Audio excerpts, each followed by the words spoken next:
नमस्कार, मैं विष्णु शर्मा आप सभी का आपके ही अपने चैनल विष्णु एटीपी में हार्दिक स्वागत करता हूं। और आज मैं लेकर आया हूं आप लोग के लिए idioms, phrases and there uses. Idioms मतलब होता है मुहावरे, फ्रेजेस यानी वाक्यांश। देखिए वाक्यों के छोटे छोटे अंश को वाक्यांश कहते हैं। इसके अलावा हम यहाँ पे उसके यूज भी जानने वाले हैं, क्योंकि एग्जाम में हमेशा आते हैं। यदि आप स्टूडेंट हैं, आपके एग्जाम होने वाले इंग्लिश में, तो ग्रामर में आपका पक्का आएगा और आपको नंबर भी यहाँ पे फिक्स मिलने वाले हैं। कि बहुत सारे यहाँ पे मैं आप लोग के लिए लेकर आया हूँ इडियम्स एंड फ्रेजेस, जो कि आपके बहुत काम आने वाले हैं। यूज भी आप देख सकते हैं किस प्रकार से करना है, तो आप लोग लास्ट तक के बने रहेंगे। इंपॉर्टेंट आपको बताऊंगा। इसके अलावा बहुत सारे स्क्रीनशॉट आपको दे दूंगा, ताकि आप याद करना चाहे तो याद भी कर लेंगे, जो आपके बहुत काम आने वाले हो। यदि आप स्टूडेंट नहीं है तो भी आपके काम आएंगे, क्योंकि यदि आपको इंग्लिश बोलना है तो बहुत सारे ऐसे इडियम्स का यूज़ किया जाता है। इसके अलावा कहीं पे लिखा है तो उसका मीनिंग भी आपको पता चल जाएगा, यदि आप इसे अभी ये क्लास को अटेंड करते हैं तो ठीक है, स्टार्ट करते हैं आज की क्लास। सबसे पहले कर देंगे वीडियो को लाइक। सबसे पहला देखते हैं इडियम्स कौन सा है। Beat the air. Beat the air मतलब होता है to fight to no purpose. Fight यानी होता है लड़ाई करना, नो पर्पस यानी बिना किसी कारण के, पर्पस यानी कोई कारण। तो इसका मतलब क्या, व्यर्थ का झगड़ा करना, बिना किसी कारण के झगड़ा करना को हम बीट द एयर कहते हैं। इसका यूज करना है, किस प्रकार से करेंगे इंग्लिश में देखिए। Why do you make enemies by beating the air? ठीक है, बीट द एयर का बीटिंग द एयर हो गया, क्योंकि हम यहाँ पे सेंटेंस बना रहे हैं। तो बीटिंग द एयर यानी होता है, जैसे आपको पता है, बेकार में झगड़ा क्यों करते हो। ठीक है, वाई यानी क्यों, बेकार में झगड़ा करके दुश्मन क्यों बनाते हो, इसका मतलब ये हुआ। ठीक है, बेकार में झगड़ा करके दुश्मन क्यों बनाते हो। सेकंड देखते हैं बीटन ट्रैक। ये आएगा तो आपका इसको पता होना चाहिए। इसका मतलब होता है ओल्ड फैमिलियरिटी। फैमिलियरिटी मतलब होता है जो आपके पूर्व परिचित हो, फैमिलियर हो, पहले के परिचित हो। तो इसका यूज कैसे करेंगे। Wanting enterprise. एंटरप्राइज का मतलब क्या होता है, कोई उद्यम करना, व्यवसाय करना, उसे बोलते हैं एंटरप्राइज। ठीक है, यदि आप कोई उद्यम व्यवसाय करना चाहते हैं, he keeps to the beaten track, तो वो कैसे रखता है, आपको पूर्व परिचित होता है। क्या होता है, आपसे पूर्व परिचित होता है, यानी कि आपको उससे पहले से जान पहचान होनी चाहिए, तभी तो आपको रिस्क नहीं होगा। बिकॉज ऑफ, यदि ऐसा आएगा तो इसका मतलब क्या होता है, ऑन अकाउंट ऑफ, यानी किसी कारणवश, किसी कारण से, तो हम उसे बिकॉज ऑफ का यूज करते हैं। देखिए इसका यूज देखिए, I can not go to Lucknow now because of my illness. तो बिकॉज ऑफ का यूज हो रहा है, देखिए यहाँ पे, कि मैं लखनऊ नहीं जा सका, कैन यानी सकना, नॉट यानी नहीं जा सका, क्योंकि, है ना, बिकॉज ऑफ मतलब क्योंकि, कारणवश, ऑफ माई इलनेस यानी मेरी बीमारी के कारणवश या मेरी बीमारी के कारण, बिकॉज ऑफ मैं नहीं जा सका। अ बेड ऑफ रोजेस। अब इसका मतलब देखिए, बेड ऑफ रोजेस का मतलब क्या होता है, अ कंफर्टेबल लाइफ। सीधी सी बात है, यहाँ पे समझ आ रहा है आपको, पलंग में बहुत सारे गुलाब के फूल रखे हैं, इसका मतलब क्या हुआ, कंफर्टेबल लाइफ, आरामदायक, सुख की सैया यानी सुख की पलंग यानी आरामदायक, इसका मतलब होगा कंफर्टेबल लाइफ। तो इसका यूज कैसे करेंगे, अ soldiers life is not a bed of roses. यहाँ पे देखिए बिल्कुल उल्टा इसका यूज किया गया है, कि जो सैनिक होते हैं उसका जीवन, ठीक है, नॉट अ बेड रोजेस मतलब क्या नहीं है, आरामदायक नहीं है, कंफर्टेबल लाइफ नहीं है। तो कंफर्टेबल लाइफ नहीं है, इसके लिए हमने क्या यूज किया, नॉट अ बेड रोजेस।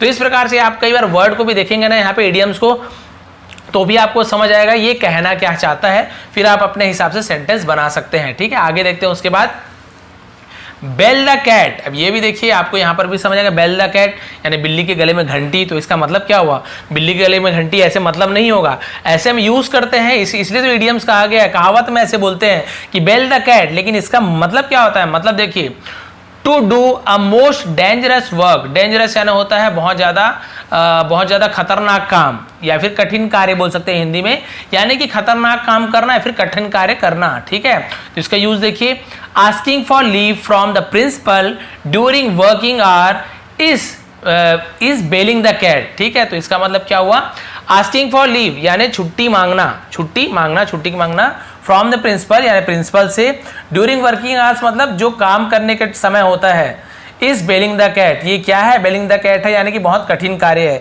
यानी यदि आप टीचर हैं और यदि आप छुट्टी चाहते हैं, लेकिन उस समय क्या हो रहा है आपका, मतलब पढ़ाने का समय है, और यदि आप उस समय प्रिंसिपल से छुट्टी मांगने जाते हैं, आस्किंग यानी मांगना होता है, पूछना होता है, तो क्या है, बेलिंग द कैट यानी बहुत ज़्यादा कठिन कार्य है।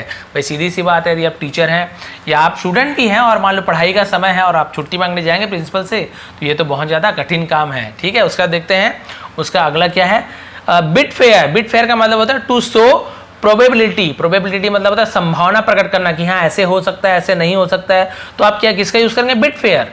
देखिए, our plan bits fair to success. ठीक है, सक्सेस, तो हमारा प्लान क्या हो सकता है, कि सक्सेस हो सकता है, तो बिट्स फेयर यहाँ पे लिखा हुआ है, यानी संभावना प्रकट कर रहे हैं कि हाँ सक्सेस हो भी सकता है हमारा प्लान, तो वहाँ पे संभावना यानी होगा ही नहीं बोल रहा है, हो भी सकता है, इसलिए बिट फेयर का यूज किया गया है। ठीक है, क्लियर हो गया यहाँ पे। उसके बाद देखिए ब्लैक सीप यानी काला भेड़, ऐसे नहीं होगा। ब्लैक सीप का मतलब क्या होता है, वेरी इनफेमस यानी होता है कि जो प्रसिद्ध ना हो, या फिर कुल कलंक यानी होता है कि अपने कुल के लिए, अपने परिवार के लिए, अपने जाति के लिए वो कलंक का काम करता हो, उसे हम क्या कहते हैं, ब्लैक सीप बोलते हैं। जो परिवार के लिए धब्बा हो उसे भी ब्लैक सीप कहेंगे। जैसे कि इसका यूज देखिए, Vibhishan is thought to be a black sheep in Ravan family, यानी विभीषण को क्या माना जाता है, ब्लैक सीप माना जाता है रावण के परिवार में। क्यों? क्योंकि भाई वो क्या था, भाई जो भी हो अच्छा काम के लिए किया था, लेकिन अपने परिवार का भेद, रावण का भेद तो उन्होंने बता दिया था ना, सभी का भेद, कि इसे ऐसे मारोगे तो वैसे मरेगा, वैसे मारोगे तो वैसे मरेगा। तो ये कुल का कलंक था कि भाई अपने कुल का नाश करवाया था, इसलिए ब्लैक सीप का यूज किया गया यहाँ पे। ब्लैक सीप यानी जो कुल का कलंक हो। उसके बाद आगे देखते हैं डील बाई यानी होता है टू ट्रीट, व्यवहार करना, किसी के साथ पेश आना, तो उसे हम डील बाई बोलते हैं। तो देखिए do to others as you wish to be deal by him, तो इसका मतलब क्या हो गया, देखिए do to others as you wish to be dealt by him, इसका मतलब क्या होता है, दूसरों के साथ ऐसा व्यवहार करो, दूसरों के साथ ऐसा व्यवहार करना चाहिए। ठीक है, देखिए लिखा हुआ है डील बाई, तो डेल्ट बाई हिम यानी दूसरों के साथ ऐसा व्यवहार करना चाहिए कि जो क्या आप अपने लिए चाहते हैं। ठीक है, जो अपने लिए आप व्यवहार करवाना चाहते हैं, यानी आप चाहते हैं मेरे साथ अच्छे से बात करें, तो आपको भी दूसरों से अच्छा व्यवहार करना चाहिए, अच्छे से बात करना चाहिए। दूसरा आपका सम्मान करे तो आपको भी उनका सम्मान करना चाहिए। तो वही लिखा है, आपको अपने लिए जो व्यवहार करवाना चाहते हैं, आपको दूसरों के भी वैसे व्यवहार करना चाहिए। ठीक है, तीसरा देते हैं डील इन का मतलब क्या होता है, टू ट्रेड इन यानी होता है व्यापार करना, डील इन यानी डील करना, व्यापार करना। इसका यूज देखिए, ही डील्स इन क्लॉथ, ठीक है, for it awards large profits. ठीक है, इसका मतलब क्या हो गया, ही डील इन क्लॉथ यानी वो कपड़ों में क्या किया, व्यापार किया, कपड़े से डील किया। ठीक है, अवार्ड लार्ज प्रॉफिट यानी बहुत ज्यादा, ठीक है, क्या पाया, उपहार पाया। लार्ज प्रॉफिट यानी बहुत ज्यादा फायदा होने का, उपहार पाया, क्योंकि उसने क्या किया था, कपड़े में डील किया था, इसलिए बहुत ज्यादा उसे फायदा हुआ कपड़े में। तो वही लिखा हुआ डील इन यानी व्यापार करना। उसी प्रकार से डील आउट का मतलब क्या था, टू डिस्ट्रीब्यूट, बांटना। डील इन यानी व्यापार करना और डील आउट यानी बांट देना। The judge must deal out equal justice to the rich as well as to the poor। इसका मतलब क्या हुआ, जज जो वो होते हैं न्यायाधीश बोलते हैं, जज आप सभी को पता है, जो आप सभी इसमें देते हो मूवी वगैरह में जजमेंट जो करते हैं, उसे वो क्या करते हैं, मस्ट डील आउट यानी उसे हमेशा क्या करना चाहिए, इक्वल जस्टिस यानी बराबर उन्हें न्याय देना चाहिए, टू द रिच अमीर एज वेल एज, और गरीब के साथ भी, अमीर के जैसे ही गरीब के साथ भी उन्हें बराबर न्याय करना चाहिए, अमीरी गरीब उन्हें नहीं देखना चाहिए। तो डील आउट यानी होता है बांटना, तो न्याय करना, न्याय बांटना। डील विथ, टू ट्रीट इल और वेल, किसी से अच्छा व्यवहार करना, तो डील विथ किस प्रकार से आप उससे बुरा या अच्छा व्यवहार करते हैं, तो उसे डील करना बोलते हैं। देखिए, he could not deal with the person who insulted him very often यानी होता है हमेशा, वेरी ऑफन यानी जो हमेशा क्या करता है, इंसल्टेड यानी उसका क्या करता है, बेइज्जती करता है, जो उसकी बेइज्जती करता है, ऐसे लोग के साथ वो हमेशा डील नहीं करता, यानी कि किसी से व्यवहार नहीं करता, नहीं डील कर सकता। क्लियर हो गया, ही कुड नॉट डील यानी वह डील नहीं कर सकता ऐसे लोग के साथ जो उसका क्या करे, हमेशा इंसल्ट करे, बेइज्जती करे, तो हम यहाँ पे डील विथ का यूज करेंगे। इसी प्रकार से देखिए कैरी ऑफ है, कैरी ऑन है, कैरी ऑफ यानी टू किल, मारना है। ठीक है, बाकी स्क्रीनशॉट आपको दे दूंगा। कैरी अवे यानी होता है, आपको एमपी बताने वाला हूँ, अभी यहाँ पे सिर्फ पढ़ देता हूँ, जो एमपी उसे आपको पूरा बताऊंगा। कैरी अवे यानी होता है टू कैप्टिवेट, इसका मतलब होता है आकृष्ट करना या दूर ले आना किसी को। ठीक है, कैरी ऑन जारी रखना, अरे कैरी ऑन रहो यार खेल वेल में। कैरी थ्रू, ठीक है, इसका मतलब भी क्या होता है, कठिनाइयों को पार करना। कैरी द डे यानी विजय प्राप्त करना, यानी कि जिस दिन आपको जीत मिली उसे कैरी द डे इस प्रकार से बोलेंगे। उसके बाद देखिए अब यहाँ पे कुछ और देख लेते हैं। फॉल इन लव विथ, तो इसका मतलब हम कैसे यूज करते हैं, फॉल इन लव विथ का मतलब टू बी एनरमस ऑफ। ठीक है, तो एनरमस मतलब क्या होता है, जिससे हम क्या होते हैं, बहुत ज़्यादा मतलब वशीभूत हो जाते हैं, उसमें खो जाते हैं, तो प्यार में डूब जाना ऐसे बोल सकते हैं। तो इसका यूज कैसे करेंगे, the young girl fail in love with a foreigner, यानी एक जो जवान लड़की है, नवयुवती है, वो फेल इन लव यानी प्यार में पड़ गई किससे? एक विदेशी से, फॉरेनर यानी विदेश में रहने वाला, उसके प्यार में पड़ गई। तो आप बहुत सारा कुछ भी यूज़ करते हैं, अलग अलग यूज़ कर सकते हैं। आपको केवल फॉल इन लव का यूज़ करना है। फेल इन लव क्यों लिखे? क्योंकि पास्ट टेंस में बता रहे पड़ गई, इसलिए हम फेल का यूज़ किया है, ठीक है। तो फॉल इन लव यदि प्रेजेंट में यूज़ करें तो फॉल इन लव बोलेंगे, और पास्ट में यूज़ करें तो फेल इन लव, पड़ गई, इसलिए फेल का यूज़ किए हैं। इसी प्रकार से फॉल इन विथ का मतलब क्या होता है? टू अग्री विथ, यानी सहमत होना सामने वाले से, हाँ तुम सही बोल रहे हो, तो उसे फॉल इन विथ। इसका यूज देखिए, I will never fall in with the evil ideas which you follow. मैं कभी भी तुमसे सहमत नहीं होऊंगा, ठीक है। फॉल इन विथ यानी तुम्हारे साथ सहमत नहीं होऊंगा। इविल आइडियाज यानी क्या होता है? बुरे सुझाव, यानी खराब आइडिया, खराब सुझाव, तो उसे हम इविल बोलते हैं, बुरे, ठीक है, शैतानी दिमाग जो बोलते हैं ना। विच यू फॉलो, जिसे तुम क्या करते हो? फॉलो करते हो, जिसका तुम अनुसरण करते हो। ऐसे खतरनाक आइडिया, बेकार आइडिया का मैं कभी भी क्या नहीं करूंगा? सहमत नहीं होऊंगा। तो नेवर फॉल इन, तो कभी भी सहमत नहीं होऊंगा, तो नेवर का यूज करते हैं। इसी प्रकार से फॉल आउट यानी होता है टू क्वारल, झगड़ा करना। फॉल शॉर्ट यानी होता है टू बी डेफिशिएंट, यानी होता है कम करना, डेफिशिएंसी यानी कम करना, ठीक है। फॉल ऑफ यानी होता है डिसमिस करना, ठीक है, सॉरी डिमिनिश होना, यानी डिमिनिश यानी होता है कम होना, उसे हम क्या करते हैं? डिमिनिश बोलते हैं। उसके बाद देखिए, फॉल थ्रू का मतलब होता है टू फेल ऑफ सक्सेस, ठीक है, फेल हो जाना, सक्सेस नहीं होना, यानी कि असफल होना, उसे हम फेल ऑफ सक्सेस बोलते हैं। इसका देखिए, फॉल ऑफ का मतलब होता है टू बिकम डेस्ड, यानी प्रेम से अलग होना, प्यार से अलग हो जाना। कि भाई देखिए यहाँ पे लिखा है, a true friend never falls off, है ना, all the time of needs, यानी कि एक सच्चे दोस्त कभी भी प्रेम से क्या नहीं होते? अलग नहीं होते हैं। उसी प्रकार से फॉल अपॉन, टू अटैक, हमला करना, ठीक है। जिस प्रकार से the lion fell upon the blue jackal, तो वो क्या करता है? ब्लू जैकल पर क्या करता है? लायन, शेर क्या करता है? हमला करता है, तो उसे हम फॉल अपॉन ऐसे बोलते हैं। तो फॉल अपॉन का फेल अपॉन हो गया, क्योंकि पास्ट टेंस में हमला किया, तो हम उसे हमला करना, पास्ट टेंस है इसलिए। इसके बाद गिवन यानी होता है सबके सामने प्रकट करना, ठीक है। He has given himself by joining the social party, तो उसने क्या किया? सबके सामने प्रकट कर दिया कि मैं क्या कर रहा हूँ? सोशल पार्टी को क्या कर रहा हूँ? ज्वाइन कर रहा हूँ, तो सबके सामने दर्शा दिया, प्रकट कर दिया। गिवन का और एक यूज होता है टू यील्ड यानी हार मान जाना, उसे भी गिवन बोलते हैं। गिवन कर दिया यार, गिव अप कर दिया, उस प्रकार से गिवन का यूज होता है। The army was compelled to give in, ठीक है। तो आर्मी क्या हो गया? जो आर्मी यानी होता है जो सेना होती है, वो क्या हो गया? गिवन कर दिया, हार मान गया। इसी प्रकार से देखिए, बहुत सारा गिवन का मतलब उपस्थित करना भी होता है। गिव फोर्थ का यूज होता है घोषणा करना, टू अनाउंस करना, तो उसे गिव फोर्थ कहा जाता है। देखिए लिखा हुआ है, ही गिव फोर्थ हिज रेजिग्नेशन, ठीक है, फ्रॉम द कांग्रेस। तो ये एक पार्टी का नाम दिया, कोई भी पार्टी हो सकता है, पार्टी जरूरी नहीं है, कोई भी आपका पद हो सकता है, वो भी हो सकता है। तो उसने क्या किया? गेव फोर्थ, गिव फोर्थ का गेव फोर्थ हो गया, उसने घोषणा किया कि वो क्या कर, रेजिग्नेशन यानी होता है त्याग दे रहा है, त्याग पत्र बोलते हैं। वो एक पार्टी से क्या कर रहा है? त्याग दे रहा है, उसे रेजिग्नेशन बोलते हैं। तो गेव फोर्थ यानी उसने घोषणा की कि भाई मैं इस पार्टी से क्या कर रहा हूँ? त्याग दे रहा हूँ। इस प्रकार से आ सकता है। ले अप, ले आउट, ठीक है। ले आउट यानी धन लगाना, पैसा लगाना, इन्वेस्ट करना। ले अप मतलब होता है टू फॉल सीरियसली इल, यानी अत्यधिक बीमार हो जाना, तो हम उसे ले अप बोलते हैं। ले वेस्ट, बर्बाद करना, वेस्ट करना। उसका लुक आफ्टर यानी होता है देखभाल करना। देखिए लिखा हुआ है टू टेक केयर ऑफ यानी देखभाल करना, look after. Parents should look after the health and study of their children, यानी परिवार क्या करता है? सॉरी, पेरेंट यानी होता है हमारे पालक, माता पिता। वो क्या करते हैं?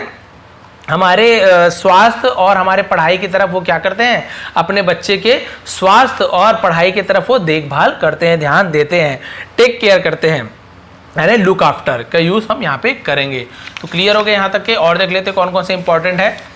वैसे तो बहुत सारे, पूरा को पढ़ूंगा तो 1 घंटा लग जाएगा, इसलिए आपको दिखाते जा रहा हूँ यहाँ पे। चाहे तो आप अभी भी स्क्रीनशॉट खींच सकते हैं, फिर लास्ट में तो आपको देने ही वाला हूँ। देखिए, मेक मनी, मेक मनी यानी होता है टू अर्न, पैसा कमाना, रुपया पैदा करना, ठीक है।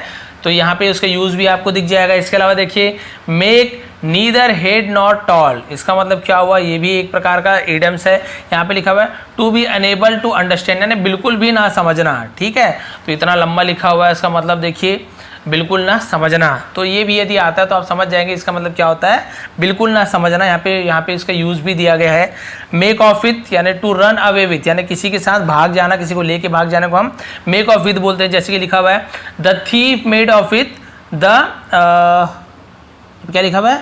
Ornaments which were kept in the box, ठीक है। ऑर्नामेंट्स लिखा हुआ है। ऑर्नामेंट्स यानी होता है गहने जो होते हैं ना, जवाहरात, उसे ऑर्नामेंट्स कहते हैं, ठीक है। तो मेड ऑफ, तो देखिए मेक ऑफ का मेड ऑफ हो गया क्योंकि पास्ट टेंस है। तो चोर क्या हो गया? अपने साथ लेकर भाग गया जवाहरात को। विच वर जो थे, केप्ट यानी रखे थे, इन द बॉक्स, जो बॉक्स में रखे थे उसे चोर अपने साथ लेकर भाग गया। तो ऑर्नामेंट्स यानी क्या होता है, जवाहरात, गहने वहने, उसे ऑर्नामेंट्स कहा जाता है। ठीक है, तो ये भी क्लियर हो गया।